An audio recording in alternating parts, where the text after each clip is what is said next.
नमस्ते दोस्तों। तो चलिए शुरू करते हैं आज की नई कहानी को।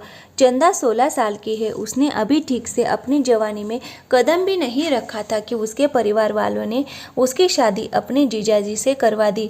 दरअसल चंदा की बड़ी बहन अपने छोटे से बच्चों को और अपने पति को छोड़कर किसी और के साथ भाग गई थी। अब उस बच्चे की जिम्मेदारी चंदा के ऊपर ही थी।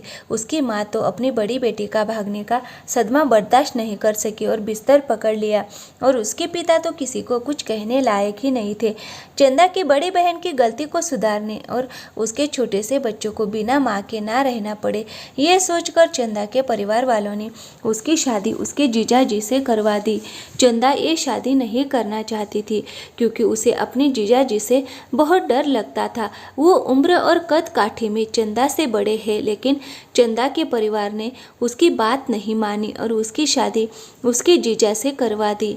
शादी की पहली रात जब चंदा अपने कमरे में बैठी थी और उसकी गोद में अपनी बहन का छोटा बच्चा था जो 2 साल का था, उसका नाम युग है। चंदा उसे सुलाने की कोशिश कर रही थी, तभी कमरे का दरवाज़ा खुला और उसके जीजाजी विनीत, जो अब उसका पति बन चुका था, वो कमरे के अंदर आए।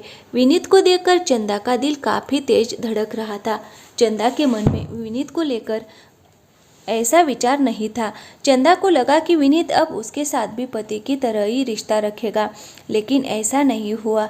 विनीत चंदा के पास आया और कहा, तुम और युग इसी कमरे में रहोगे और मैं दूसरे वाले कमरे में। तुम्हें यहाँ कोई परेशानी नहीं होगी, लेकिन तुम कभी मेरी पत्नी बनने की कोशिश मत करना। कहीं तुम भी अपनी बहन की तरह ही निकली तो तुम इस घर में सिर्फ युग की माँ बनकर ही रहना। मेरी बीवी बनने की कोशिश मत करना, वरना तुम्हारी बहन की गलती सजा भी शायद तुम्हें ही मिलेगी। ये कहने के बाद विनीत कमरे से बाहर चला गया और चंदा उसकी बात सुनकर हैरान हो गई। युग की आवाज़ से वो अपने होश में आई, जो मम्मी मम्मी कहकर उसे बुला रहा था। चंदा ने उसे बेड पर सुला दिया और खुद भी सो गई। चंदा को विनीत की बात बुरी लगी थी। उनकी शादी चाहे कैसे भी क्यों ना हुई हो, लेकिन चंदा ने इस रिश्ते को स्वीकार कर लिया था। लेकिन चंदा ने विनीत को कुछ नहीं कहा, क्योंकि उसकी बहन ने जो किया उसके बाद उसका ऐसा व्यवहार करना बड़ी बात नहीं थी। चंदा ने सोचा कि वक्त के साथ विनीत भी उसे अपना लेगा। चंदा के भी अपनी शादी की लेकर कुछ सपने थे। वो भी अपने पति के साथ खुश रहना चाहती थी, लेकिन उसकी बहन ने उसके जीवन में बहुत मुश्किलें खड़ी कर दी थी। विनीत और चंदा की बहन की लव मैरिज हुई थी, फिर भी उसकी बहन ने विनीत को धोखा दिया था। विनीत चंदा की बहन को बहुत प्यार करता था, जिसे देखकर चंदा अपनी बहन को बहुत खुश नसीब समझती थी। उसे इतना प्यार करने वाला पति मिला, लेकिन अब यही बातें चंदा को परेशान कर रही थी कि चंदा की बहन को इतना प्यार करने के बावजूद विनीत को धोखा खाना पड़ा। तो क्या वो चंदा को दोबारा प्यार कर पाएगा, उस पर भरोसा कर सकेगा? लेकिन अब तो सब बदल गया था। विनीत और चंदा की शादी हो गई थी और अब विनीत का फर्ज था कि वो चंदा को उसके हिस्से की खुशियाँ और प्यार उसे दे, लेकिन उसने ऐसा नहीं किया। चंदा सुबह जब उठी तो वो बहुत चुप थी। उसने नाश्ता बना दिया और टेबल पर लगा दिया। इसी बीच चंदा ने युग को भी जगाकर तैयार कर दिया था। विनीत ने चुपचाप अपने नाश्ता किया। उसने चंदा की तरफ देखा भी नहीं, जिसे चंदा थोड़ी उदास हो गई। विनीत चंदा और युग की हर ज़रूरत पूरी करता था, उनको किसी चीज़ की कमी नहीं होने देता था।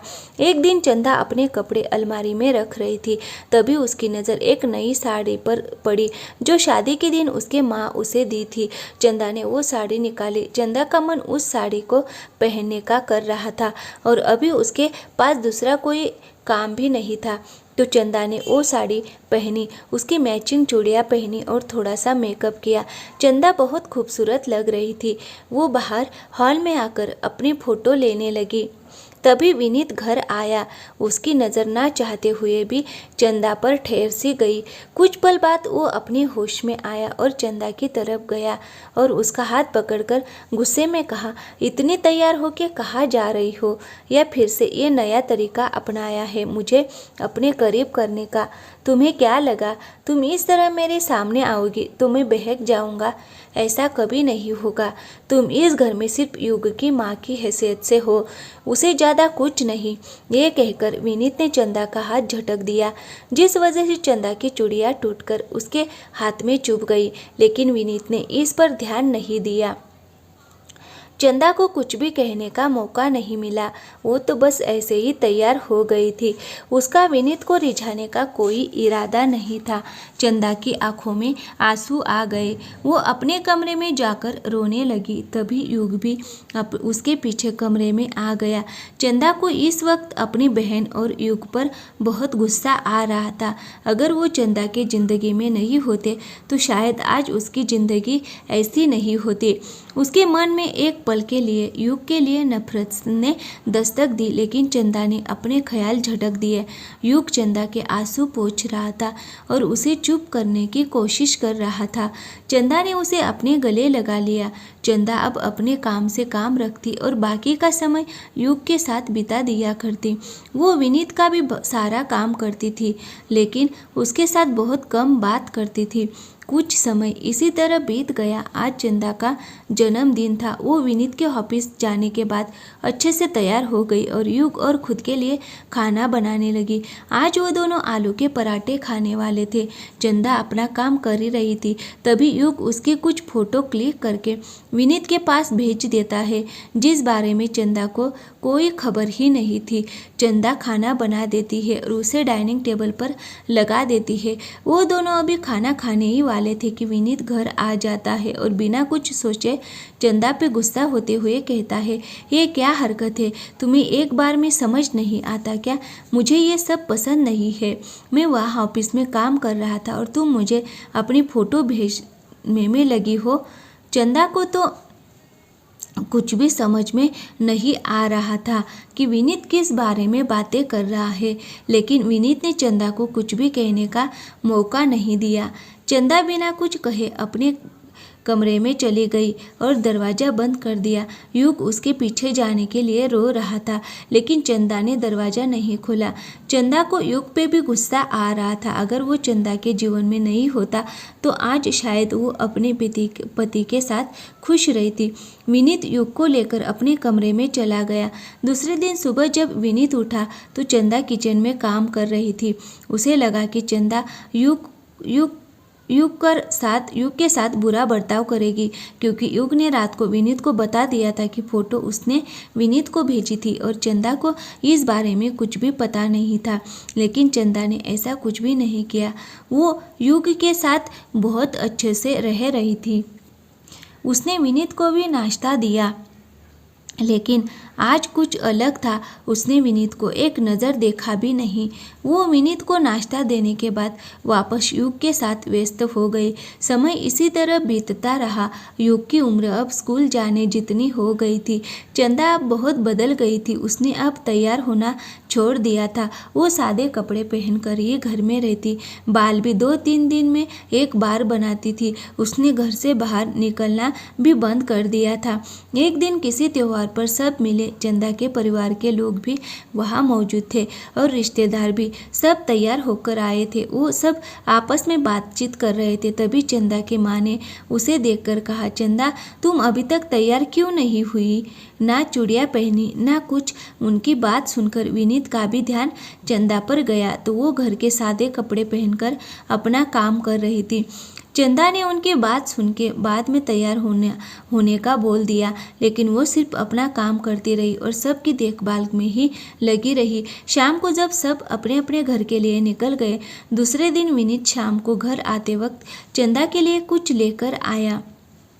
उसने देखा कि चंदा कुछ काम कर रही थी।